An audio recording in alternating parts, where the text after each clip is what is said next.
Hi, everybody. I'm Helen Gym, and I also want to echo my colleagues' beautiful remarks. Councilmember Gilmore Richardson, Councilmember Brooks, along with all other the women of council who I know are here in spirit if they can't be here in person.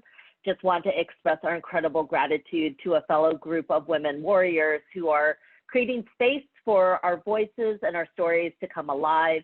I come out of immigrant communities where oftentimes because we don't see our stories or are able to read our histories in school books or in the mainstream media, we rely heavily on folk arts and traditions, on storytelling, and a means of reminding ourselves of heroes and warriors of the past. And it's really incredibly powerful to be here among a group of women who feel the dedication to do the same. I also just want to thank Christine and the other folks who read our extensive biographies, and a reminder that a great theater voice and a lot of energy can make a biography just come alive. So thank you for doing all of that as well. There's an old Chinese proverb that says, women hold up half the sky.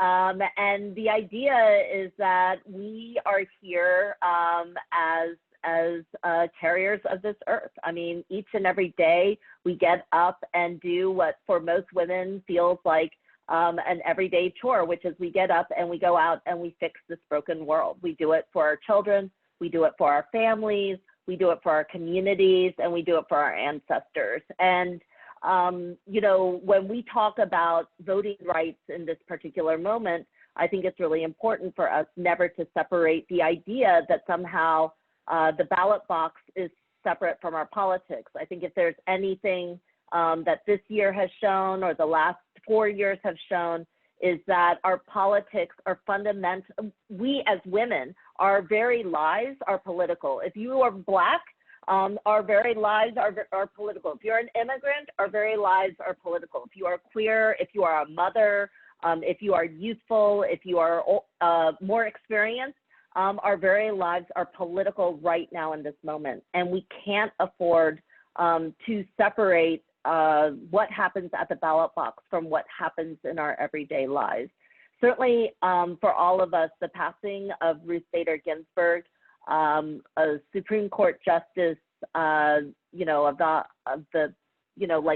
the highest level, who believes so strongly in the power of law to right wrongs. Her passing hit home for all of us, and her call that that the court and our Constitution and our democracy is at stake in this very moment.